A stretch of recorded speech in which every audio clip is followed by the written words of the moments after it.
Number port করলে net slow হয়ে যায়। এটা তোমরা অনেকেই শুনেছ। কিন্তু এটা কি সত্যি? আজকে খুব ছোট করে 2 মিনিটে তোমাদের সবকটা পরিষ্কার করে দেবো।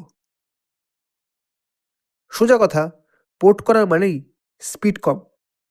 এটা ভুল কথা। পোর্ট করার মানে শুধু অপারেটর বদলাচ্ছ, কিন্তু টাওয়ার কভারেজ, ব্যান্ড সাপোর্ট, কনজেশন সব আগের মতোই থাকে। সো পোর্টিং নিজে থেকে স্পিড কমায় না। তাহলে অনেকের স্পিড কমে কেন? পোর্ট করার পর স্পিড কমার 3টি আসল কারণ: প্রোফাইল আপডেট ডিলে, পোর্ট করার পর নেটওয়ার্ক সাইট প্রোফাইল আপডেট হতে 24 থেকে 72 ঘন্টা সময় লাগতে পারে। এই সময় সিগন্যাল আনস্টেবল হয়, তার মানে সিগন্যাল ড্রপ হয়। ধরো তোমার এলাকায় এয়ারটেলের ব্যান্ড ভালো, কিন্তু তুমি জিওতে পোর্ট করলে। রেজাল্ট কি? না স্পিড কমবে। এটা পোর্টের কারণে না, কভারেজ মিসম্যাচের কারণে। কনজেশন টাওয়ারে কানেক্ট হওয়া।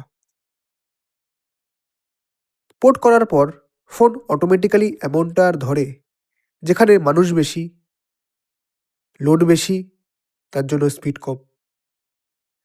পোর্ট করলে স্পিড বাড়াতেও পারে।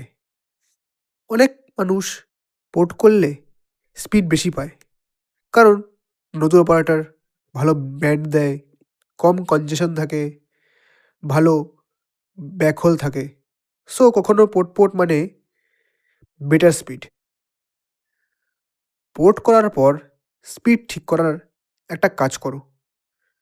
ফোন রিস্টার্ট করো, সেখান থেকে নেটওয়ার্ক অটো সিলেক্ট করো, অথবা ম্যানুয়ালে গিয়ে অটোতে নিয়ে এসো। টাওয়ার সুইচ ঠিক নয়। এপিএল মিসম্যাচ হলে স্পিড কমে যায়। নেটওয়ার্ক মোড ঠিক করো, 5G প্রেফার্ড বা 4G প্রেফার্ড সিলেক্ট করো। সো ফাইনাল ট্রুথ কি? না, পোর্ট করে স্পিড কমে না, কভারেজ কম হলে স্পিড কমে যায়।